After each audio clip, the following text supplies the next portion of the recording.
my family had some challenging experiences early on in my teenage years, and we were houseless, homeless. We had family that took us in, and I lived with one of my friends, but it felt so, it was awful because we didn't have money, and one of my whys was always to provide a way that my family would never be in a situation like that. So it haunted me, like, make it happen, figure out a way, DK, and go find a new gig and make this sucker work. I realized that I didn't want to ever have somebody else tell me again that you can't work for me.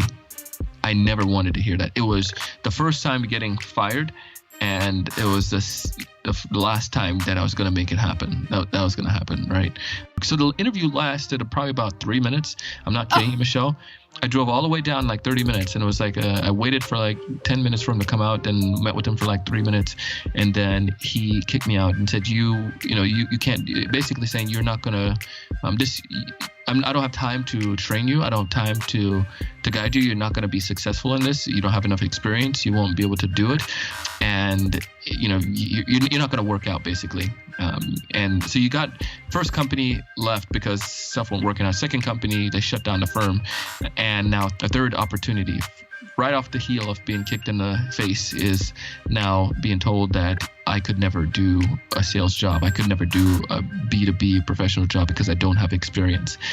And that was probably the hardest to pick back up on and to go. And I don't remember his name. I'm pretty sure I probably could pull up emails and find it.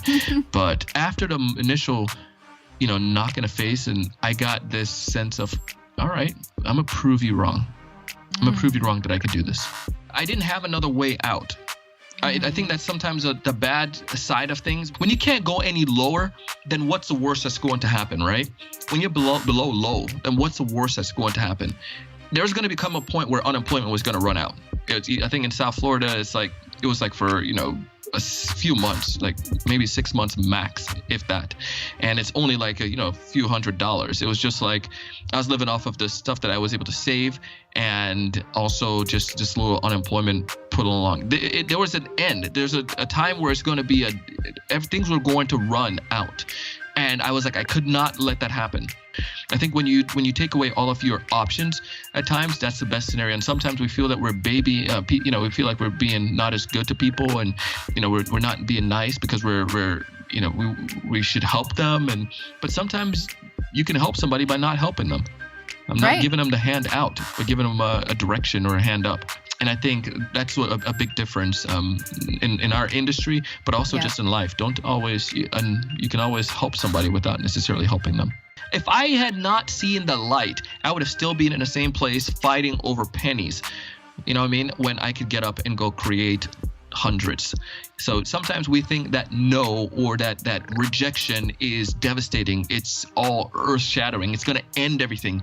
But no, it's usually there's an opportunity, and opportunities you oftentimes hide behind one of those challenging moments in our life, those defining moments. And if we don't enjoy or experience those defining moments, we will never grow because we'll never experience challenges. And life is all about growth.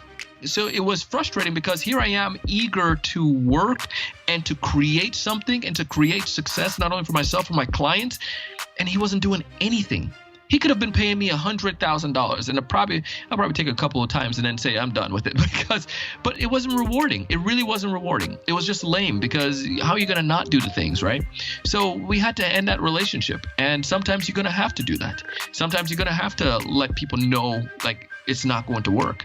And he's always saying, yeah, we're going to start back again. I want to go back and want to do something. But he knows the criteria is what he needs to do. He needs to work. He needs to hustle. And I can't take somebody on. And, I can't take business on like that, because one, it's a waste of my time. Right. Because I want to produce results for people. And two, it doesn't make it fun. It's not fun to give you information and you don't do it. You give you guidance and training and you don't do it. There's always an excuse, and you can't do that. So I had to do that in my book where I was like, yeah, no, this is not going to work. It's not a fit for my business. And here's the thing. I want people who are going to be evangelists for me.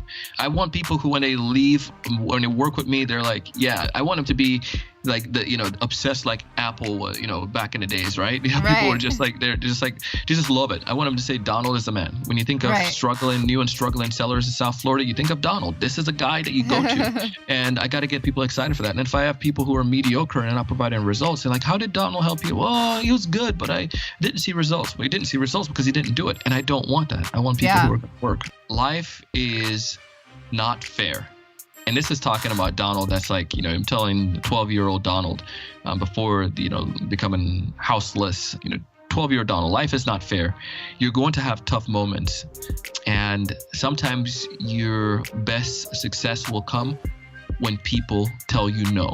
Your best opportunities will come when people don't necessarily have to help you.